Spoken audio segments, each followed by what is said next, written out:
നമസ്കാരം. അവസാന 5 വർഷത്തെ കാലാവധി അവസാനിച്ചപ്പോൾ ഗവർണർ ആരിഫ് മുഹമ്മദ് ഖാൻ നിറഞ്ഞ കണ്ണുകളോട് കൂടിയാണ് രാജ്ഭവന്റെ പടിയിറങ്ങിയത്. ഒരു ഗവർണർ എങ്ങനെയാകണമെന്നുള്ള ഒരു ഉദാഹരണമാണ് ആരിഫ് മുഹമ്മദ് ഖാൻ. കേരളത്തിലെ ജനങ്ങളോട് ആരിഫ് മുഹമ്മദ് ഖാൻ കാണിച്ച പ്രത്യേക സ്നേഹം ആരിഫ് കാണിച്ചു കൊടുക്കുമ്പോൾ അക്ഷരാർത്ഥത്തിൽ കേരള ജനത ആരിഫ് മുഹമ്മദ് ഖാനെ നെഞ്ചോട് ചേർക്കുകയാണ്. കേരള ഗവർണർ മടങ്ങുമ്പോഴും അനൗദ്യോഗികമായെങ്കിലും മുഖ്യമന്ത്രിക്കും പരിവാരങ്ങൾക്കും മന്ത്രിമാർക്കും രാജ്ഭവനിൽ എത്താമായിരുന്നു ഒരു യാത്രയയപ്പിന്. പക്ഷെ ഗവർണറുടെ ആ സ്നേഹം മനസ്സിലാക്കാൻ തക്ക ഇരട്ടച്ചങ്കൊന്നും നമ്മുടെ കേരളം ഭരിക്കുന്ന മുഖ്യമന്ത്രി പിണറായി വിജയനില്ല. എന്നാൽ നമ്മുടെ സർക്കാരിലെ ഉന്നത ഉദ്യോഗസ്ഥർക്ക് ആ സ്നേഹം അവർ മനസ്സിലാക്കി. സർവകലാശാലയിലെ ഗവർണറുടെ നീക്കം ഭാവിയിൽ സുഗമമായ നടത്തിപ്പിന് വേണ്ടിയാണ് എന്ന് മനസ്സിലാക്കിയ വിദ്യാഭ്യാസവും വിവരവുമുള്ള വിസിമാർ ആരിഫ് മുഹമ്മദ് ഖാനെ അവസാന നിമിഷം കാണാൻ വന്നു. കൂടാതെ DGPയും അതുപോലെ തന്നെ ചീഫ് സെക്രട്ടറിമാരടക്കം വന്നു. സർക്കാരുമായുള്ള പോരും വിവാദങ്ങളും നിറഞ്ഞ അധ്യായത്തിനൊടുവിൽ ഗവർണർ ആരിഫ് മുഹമ്മദ് ഖാൻ കേരളത്തിൽ നിന്നും ബീഹാറിലേക്ക് മടങ്ങി. രാജ്ഭവനിൽ ഗവർണർക്ക് ഗാർഡ് ഓഫ് ഓണർ നൽകുകയും ചെയ്തു. ഉദ്യോഗസ്ഥരോടൊപ്പം ജീവനക്കാരോടും നന്ദി പറഞ്ഞു. യാത്രയപ്പിന് ശേഷം മടങ്ങുമ്പോൾ അദ്ദേഹത്തിന്റെ കണ്ണുകൾ ഈറനടിയുന്നുണ്ടായിരുന്നു. മുഖ്യമന്ത്രിയോ മന്ത്രിമാരോ ആരും യാത്ര അയക്കാനും എത്തിയില്ല. അതിനിടെ ഗവർണർക്ക് ടാറ്റ പറഞ്ഞുവെന്ന് SFI വാദം പോലീസ് തള്ളിക്കളയുകയും ചെയ്തു. ഇടത് സംഘടനകളുടെ പ്രതിഷേധം ഉണ്ടാവുമെന്ന് പോലീസിന് അറിയാമായിരുന്നു. അതുകൊണ്ട് തന്നെ വിമാനത്താവളത്തിലേക്ക് പോകുന്ന വഴി പോലീസിന്റെ സംരക്ഷണത്തിലായിരുന്നു.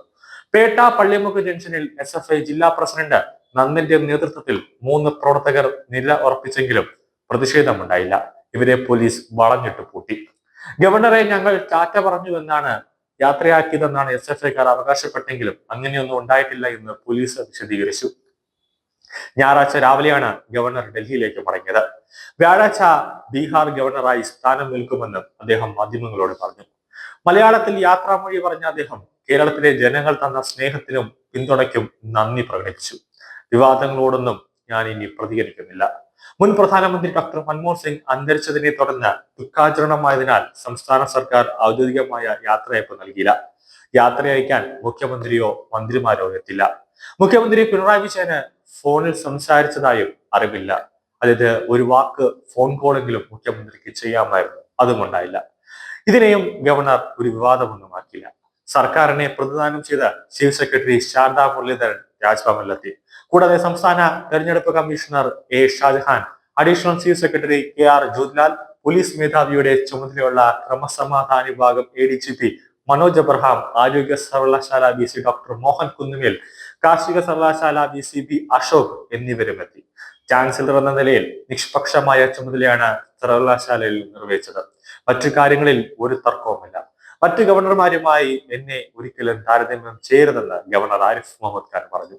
ജനക്ഷേമത്തിനായി പ്രവർത്തിക്കാൻ സർക്കാരിന് ആശംസകൾ നേർന്നു. രാജ്ഭവനിലെ ഗാർഡ് ഓഫ് ഓണറിന് ശേഷം ഓരോ ജീവനക്കാരോടും പ്രത്യേകം യാത്ര പറഞ്ഞാണ് അദ്ദേഹം കാറിൽ കയറിയത്.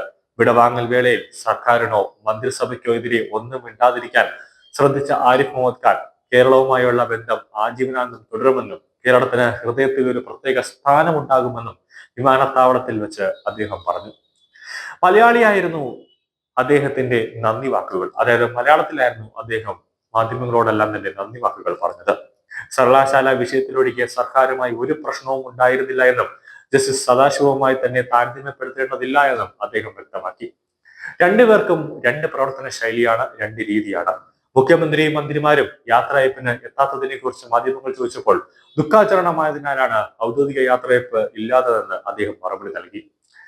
എന്തായാലും ഒരു കാര്യം ഉറപ്പാണ്, മന്ത്രിമാരും അതുപോലെ തന്നെ മുഖ്യമന്ത്രിയും വരരുത്, ആരിഫ് മുഹമ്മദ് ഖാനെ യാത്ര അയക്കരുതെന്ന് പറഞ്ഞപ്പോൾ പിണറായി വിജയന്റെ ചുവട്ടത്ത് നോക്കി അടിക്കുന്ന രീതിയിലാണ് ചീഫ് സെക്രട്ടറിയും അതുപോലെ തന്നെ മനോജ് എബ്രഹാമും ഉൾപ്പെടെ കേരളത്തിലെ സകല IPS ഉദ്യോഗസ്ഥരും, സെക്രട്ടേറിയറ്റിന്റെ ഭരണസിതാ കേന്ദ്രത്തിലിരിക്കുന്ന സകല IPS ഉദ്യോഗസ്ഥരും ആരിഫ് മുഹമ്മദ് ഖാനെ അവസാനം കാണാൻ വേണ്ടി വന്നു. തിരുവനന്തപുരത്ത് നിന്ന് അനന്തപത്മനാഭന്റെ മണ്ണിൽ നിന്ന് യാത്ര പോകുന്നതിന് മുന്നേ കണ്ടു, എല്ലാം അവർ അറിയിച്ചു.